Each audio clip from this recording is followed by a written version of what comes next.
ओम शांति। 20 दिसंबर 2025 के ईश्वरीय महावाक्य।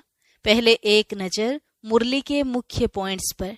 बाबा ने कहा, इतना समय से तुम अपने को देह समझे बैठे थे, अभी बाप ने तुमको राइटियस रास्ता बताया है तो दिल से निकलना चाहिए, वाह सतगुरु वाह। अब ऐसी चलन नहीं चलो जो बाप की निंदा हो। तुम यहाँ जीते जी मरते हो, अर्थात देह को भूल अपने को आत्मा समझते हो। फिर बाबा ने कहा, देही अभिमानी बनने में ही मेहनत है। जो घड़ी घड़ी नाम रूप में फंस पड़ते हैं उनको बाप यही कहेंगे, अब इस नाम रूप से न्यारा बनो। इस पुरानी दुनिया से अब बुद्धि का योग हटा देना है। इसको ही कहते हैं बेहद का सन्यास। लास्ट में बाबा ने कहा, जो बहुतों की सर्विस कर आप समान बनाते हैं वही माला के दाने बनते हैं। तुम अपने हाथ भरपूर करके जाएंगे, बाकी सब हाथ खाली जाएंगे। भरपूर होने के लिए ही तुम पढ़ रहे हो। और अब सुनते हैं महावाक्यों को विस्तार से। मुरली का सार। मीठे बच्चे, सतगुरु आया है तुम्हारी ऊंची तकदीर बनाने, तो तुम्हारी चलन बहुत बहुत रॉयल होनी चाहिए। प्रश्न, ड्रामा का कौन सा प्लान बना हुआ है, इसलिए किसी को दोष नहीं दे सकते हैं? उत्तर, ड्रामा में इस पुरानी दुनिया के विनाश का प्लान बना हुआ है, इसमें कोई का दोष नहीं है। इस समय इसके विनाश के लिए प्रकृति को जोर से गुस्सा आया है। चारों ओर अर्थक्वेक होगी, मकान गिरेंगे, फ्लड आएगी, अकाल पड़ेगा। इसलिए बाप कहते हैं, बच्चे अब इस पुरानी दुनिया से तुम अपना बुद्धि योग निकाल दो, सतगुरु की श्रीमत पर चलो। जीते जी देह का भान छोड़ अपने को आत्मा समझ बाप को याद करने का पुरुषार्थ करते रहो।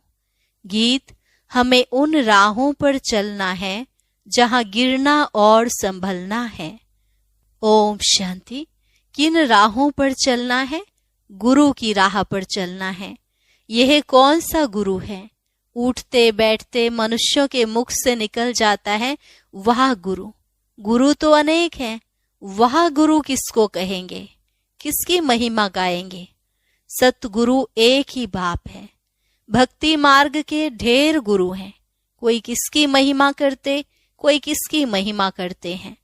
बच्चों की बुद्धि में है सच्चा सतगुरु वो एक है जिसकी ही वाह वाह मानी जाती है। सच्चा सतगुरु है तो जरूर झूठे भी होंगे।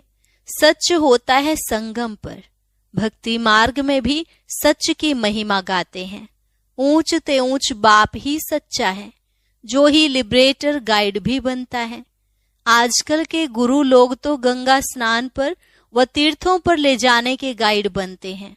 यह सतगुरु तो ऐसा नहीं है जिसको सभी याद करते हैं, हे पतित पावन आओ। पतित पावन सतगुरु को ही कहा जाता है, वही पावन बना सकते हैं। वो गुरु लोग पावन बना न सके। वे कोई ऐसे नहीं कहते कि मामेकम याद करो। भल गीता भी पढ़ते हैं, परंतु अर्थ का पता बिल्कुल नहीं है।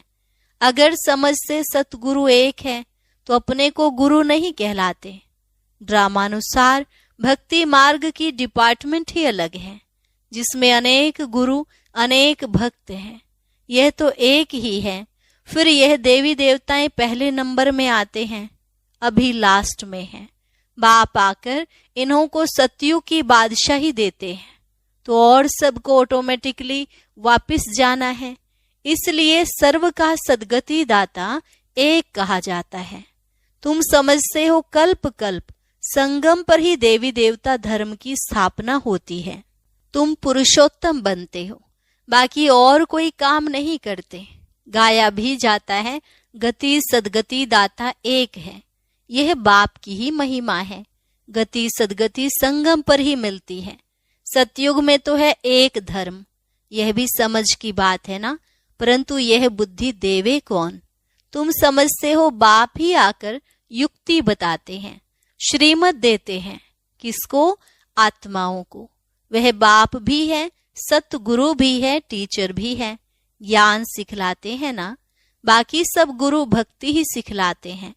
बाप के ज्ञान से तुम्हारी सद्गति होती है, फिर इस पुरानी दुनिया से चले जाते हैं। तुम्हारा यह बेहद का सन्यास भी है। बाप ने समझाया है, अभी 84 जन्मों का चक्र तुम्हारा पूरा हुआ है। अब यह दुनिया खत्म होनी है। जैसे कोई बीमार सीरियस होता है तो कहेंगे अब तो यह जाने वाला है, उसको याद क्या करेंगे, शरीर खत्म हो जाएगा। बाकी आत्मा तो जाकर दूसरा शरीर लेती है, उम्मीद टूट जाती है। बंगाल में तो जब देखते हैं उम्मीद नहीं है तो गंगा पर जाकर डुबोते हैं कि प्राण निकल जाएं। मूर्तियों की भी पूजा कर फिर जाकर कहते हैं डूब जा डूब जा। अभी तुम जानते हो यह सारी पुरानी दुनिया डूब जानी है। फ्लड्स होंगी, आग लगेंगी, भूख से मनुष्य मरेंगे, यह सब हालतें आनी हैं। अर्थक्वेक में मकान आदि गिर पड़ेंगे। इस समय प्रकृति को गुस्सा आता है तो सबको खलास कर देती है। ये सब हालतें सारी दुनिया के लिए आनी हैं। अनेक प्रकार का मौत आ जाता है।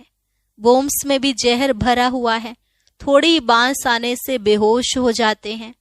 यह तुम बच्चे जानते हो कि क्या क्या होने का है। यह सब कौन कराते हैं? बाप तो नहीं कराते हैं।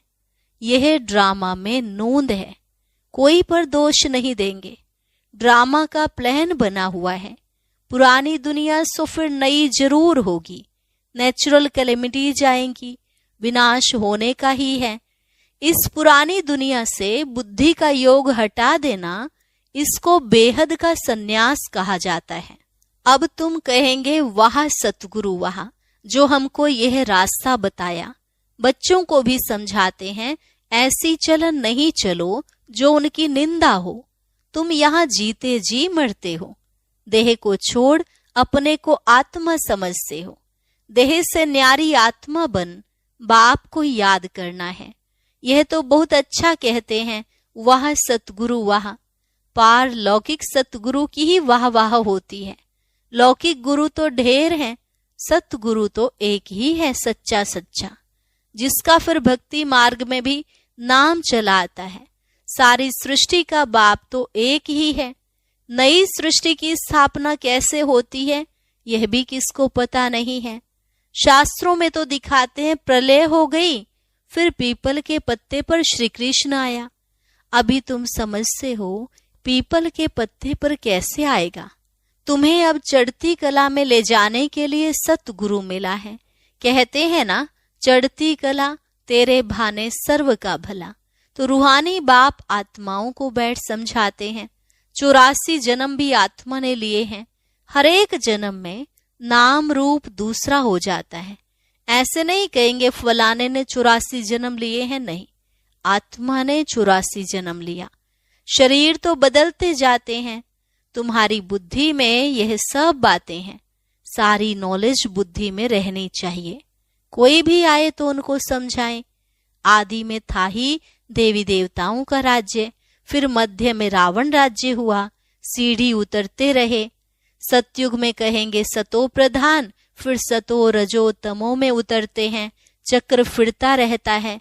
कोई कोई कहते हैं बाबा को क्या पड़ी थी जो 84 के चक्र में हमको लाया। लेकिन यह तो सृष्टि चक्र अनादि बना हुआ है। इनके आदि मध्य अंत को जानना है। मनुष्य होकर अगर नहीं जानते तो वह नास्तिक है। जानने से तुमको कितना ऊंच पद मिलता है। यह पढ़ाई कितनी ऊंच है। बड़ा इम्तिहान पास करने वाले की दिल में खुशी होती है ना, हम बड़े ते बड़ा पद पाएंगे। तुम जानते हो यह लक्ष्मी नारायण अपने पूर्व जन्म में सीख कर फिर मनुष्य से देवता बने।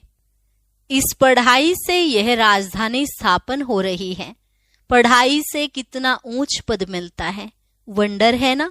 इतने बड़े बड़े मंदिर जो बनाते हैं अथवा जो बड़े बड़े विद्वान आदि हैं, उनसे पूछो सतयुग आदि में इन्होंने जन्म कैसे लिया, तो बता नहीं सकेंगे। तुम जानते हो यह तो गीता वाला ही राजयोग है। गीता पढ़ते आए हैं, अब तुमको बाप बैठ सुनाते हैं। तुम कहते हो बाबा हम आपसे 5000 वर्ष पहले भी मिले थे। क्यों मिले थे? स्वर्ग का वर्षा लेने, लक्ष्मी नारायण बनने के लिए। कोई भी छोटे बड़े बूढ़े आदि आते हैं, यह जरूर सीख कर आते हैं। एम ऑब्जेक्ट ही यह है। सत्यनारायण की सच्ची कथा है ना। यह भी तुम समझते हो, राजाई स्थापन हो रही है। जो अच्छी रीति समझ लेते हैं उनको आंतरिक खुशी रहती है। बाबा पूछेंगे, हिम्मत है ना राजाई लेने की? कहते हैं, बाबा क्यों नहीं, हम पढ़ते ही हैं नर से नारायण बनने।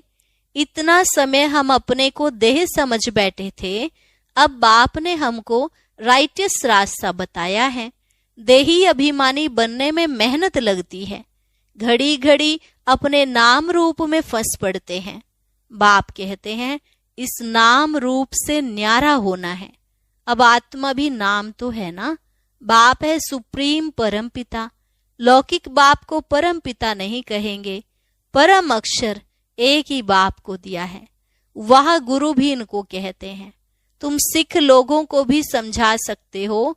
ग्रंथ साहिब में तो पूरा वर्णन है, और कोई शास्त्र में इतना वर्णन नहीं है जितना ग्रंथ में, जब साहिब सुखमणि में है। यह बड़े अक्षर ही 2 हैं। बाप कहते हैं, साहिब को याद करो तो तुमको 21 जन्म लिए सुख मिलेगा। इसमें मूझने की तो बात ही नहीं। बाप बहुत सहज करके समझाते हैं। कितने हिंदू ट्रांसफर हो जाकर सिख बने हैं। तुम मनुष्यों को रास्ता बताने के लिए कितने चित्र आदि बनाते हो, कितना सहज समझा सकते हो। तुम आत्मा हो, फिर भिन्न भिन्न धर्मों में आए हो। यह वैरायटी धर्मों का झाड़ है, और कोई को यह पता नहीं है कि क्राइस्ट कैसे आते हैं। बाप ने समझाया था, नई आत्मा को कर्म भोग नहीं हो सकता। क्राइस्ट की आत्मा ने कोई विकर्म थोड़े ही किया जो सजा मिले। वह तो सतो प्रधान आत्मा आती है, जिसमें आकर प्रवेश करती है, उनको क्रॉस आदि पर चढ़ाते हैं, क्राइस्ट को नहीं। वह तो जाकर दूसरा जन्म ले बड़ा पद पाती है। पोप के भी चित्र है ना। इस समय यह सारी दुनिया बिल्कुल ही वर्थ नोटे पैनी है। तुम भी थे, अब तुम वर्थ पाउंड बन रहे हो। ऐसे नहीं कि उन्हों के वारिस पिछाड़ी में खाएंगे, कुछ भी नहीं। तुम अपने हाथ भरपूर कर जाते हो, बाकी सब खाली हाथ जाएंगे। तुम भरपूर होने के लिए ही पढ़ते हो। यह भी जानते हो जो कल्प पहले आए हैं वही आएंगे। थोड़ा भी सुनेंगे तो आ जाएंगे, सब इकट्ठे तो देख भी नहीं सकेंगे। तुम ढेर प्रजा बनाते हो, बाबा सबको थोड़े ही देख सकते हैं। थोड़ा बहुत सुनने से ही प्रजा बनते जाते हैं, तुम गिनती भी नहीं कर सकेंगे। तुम बच्चे सर्विस पर हो, बाबा भी सर्विस पर है। बाबा सर्विस बिगर रह नहीं सकते। रोज सुबह को सर्विस करने आते हैं, सत्संग आदि भी सुबह को करते हैं। उस समय सबको फुर्सत होती है।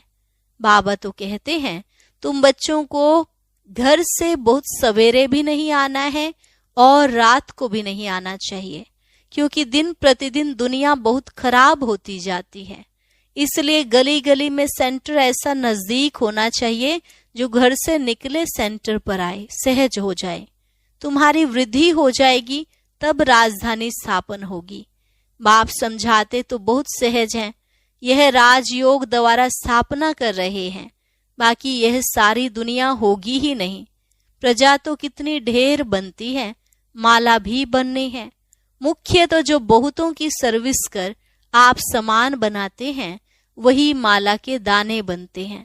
लोग माला फेरते हैं, परंतु अर्थ थोड़े ही समझते हैं।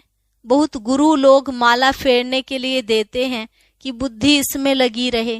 काम महाशत्रु है, दिन प्रतिदिन बहुत कड़ा होता जाएगा, तमो प्रधान बनते जाते हैं। यह दुनिया बहुत गंदी है। बाबा को बहुत कहते हैं, हम तो बहुत तंग हो गए हैं, जल्दी सतयुग में ले चलो। बाप कहते हैं, धीरज धरो, स्थापना होनी ही है। यह खातिरी है, यह खातिरी ही तुमको ले जाएगी।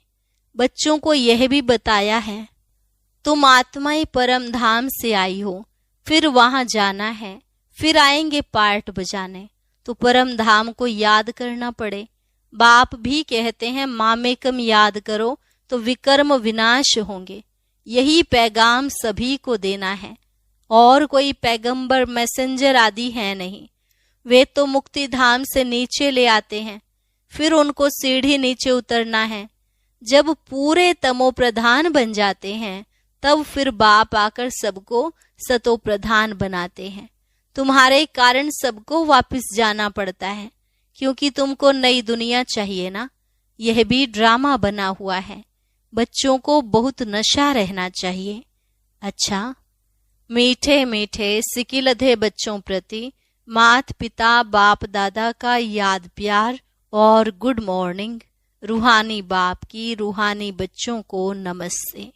रूहानी बच्चों की रूहानी बाप दादा को नमस्ते नमस्ते, गुड मॉर्निंग। शुक्रिया बाबा, शुक्रिया। धारणा के लिए मुख्य सार। इस देह के नाम रूप से न्यारा होकर देही अभिमानी बनना है। ऐसी चलन नहीं चलनी है जो सतगुरु की निंदा हो। माला का दाना बनने के लिए बहुतों को आप समान बनाने की सेवा करनी है। आंतरिक खुशी में रहना है कि हम राजाई लेने के लिए पढ़ रहे हैं। यह पढ़ाई है ही नर से नारायण बनने की। वरदान, निरंतर याद द्वारा अविनाशी कमाई जमा करने वाले सर्व खजानों के अधिकारी भव। निरंतर याद द्वारा अविनाशी कमाई जमा करने वाले सर्व खजानों के अधिकारी भव। निरंतर याद द्वारा हर कदम में कमाई जमा करते रहो तो सुख शांति आनंद प्रेम इन सब खजानों के अधिकार का अनुभव करते रहेंगे। कोई कष्ट अनुभव नहीं होंगे। संगम पर ब्राह्मणों को कोई कष्ट हो नहीं सकता। यदि कोई कष्ट आता भी है तो बाप की याद दिलाने के लिए। जैसे गुलाब के पुष्प के साथ कांटा उनके बचाव का साधन होता है, वैसे यह तकलीफें और ही बाप की याद दिलाने के निमित्त बनती हैं। स्लोगन, स्नेह रूप का अनुभव तो सुनाते हो, अब शक्ति रूप का अनुभव सुनाओ। स्नेह रूप का अनुभव तो सुनाते हो, अब शक्ति रूप का अनुभव सुनाओ। अव्यक्त इशारा, अब संपन्न व कर्मातीत बनने की धुन लगाओ। जैसे साकार में देखा, लास्ट कर्मातीत स्टेज का पार्ट सिर्फ ब्लेसिंग देने का रहा। बैलेंस की भी विशेषता और ब्लेसिंग की भी कमाल रही। ऐसे फॉलो फादर। सहज और शक्तिशाली सेवा यही है। अब विशेष आत्माओं का पार्ट है ब्लेसिंग देने का, चाहे नयनों से दो, चाहे मस्तक मणि द्वारा। अच्छा, और अभी सुनते हैं आज का अव्यक्त ज्ञान मोती।